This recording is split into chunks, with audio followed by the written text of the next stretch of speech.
So I want to talk to you a little bit about like Twitter and social media presence. So you're around like 17,000 followers on Twitter. So where did that following and the growth on Twitter, where did that come from? It was really weird. It was again that 2018 Red Sox season. So I had been like just live tweeting Red Sox games probably since like high school. And I had like 200, like 500 followers, like teetering between that, like all throughout college. And no one was really paying attention to them. And then like 2018, all of a sudden, again, I was still just doing the same thing I was always doing, just like live tweeting every game because I was watching every game anyways.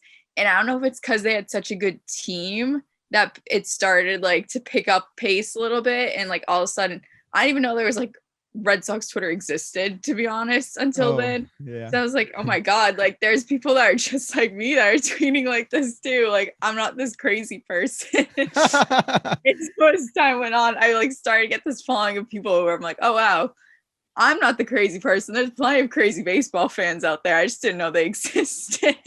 Exactly. Yeah. I do keep up with like Red Sox Twitter a little bit, but I'm in a few fan groups on Facebook Uh-huh. and the like toxicity level is just like Oh my nuts. God. People every Facebook like is it's awful. like every loss, it's like the world is falling apart and there's like everything's wrong. Nobody can hit, nobody can pitch. Fire Alex Cora. It's like, oh, it's just insane. It's like, It's always the end of the world. That's the same thing with like Bruin. I'm on a lot of Bruins Facebook groups. mhm, It's so terrible. I can't even go on. I don't even know I'm still in them. I think right. just for kind of That's how I entertainment feel. at this point.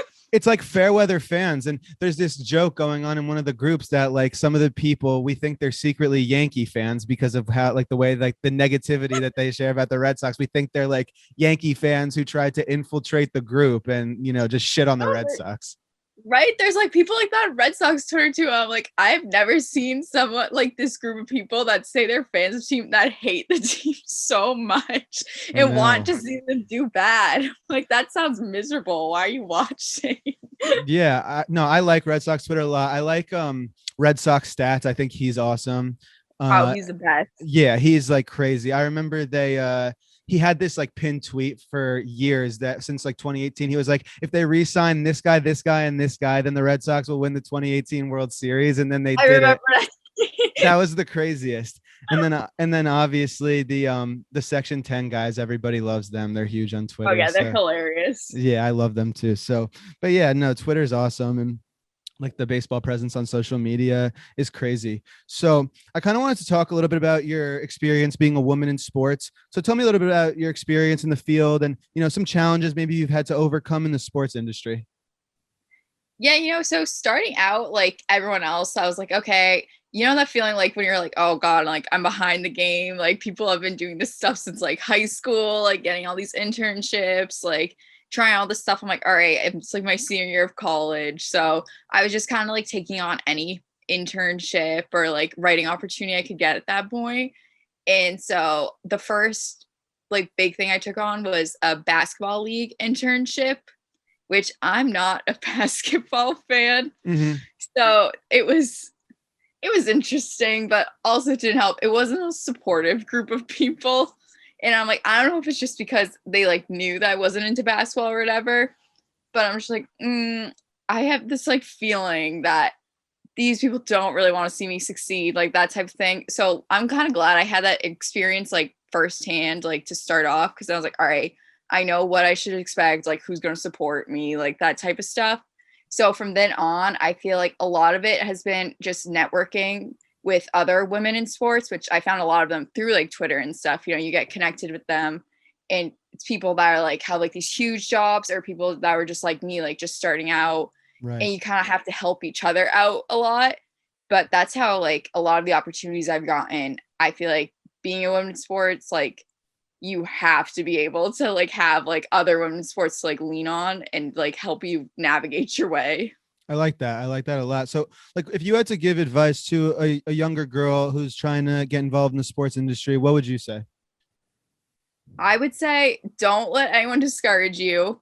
Definitely if there's someone that you like look up to or someone that you think is on the same like wavelength as you, like reach out to them, like connect with them, because I'm telling you, they'll either have advice for you or they'll make you feel better about your situation.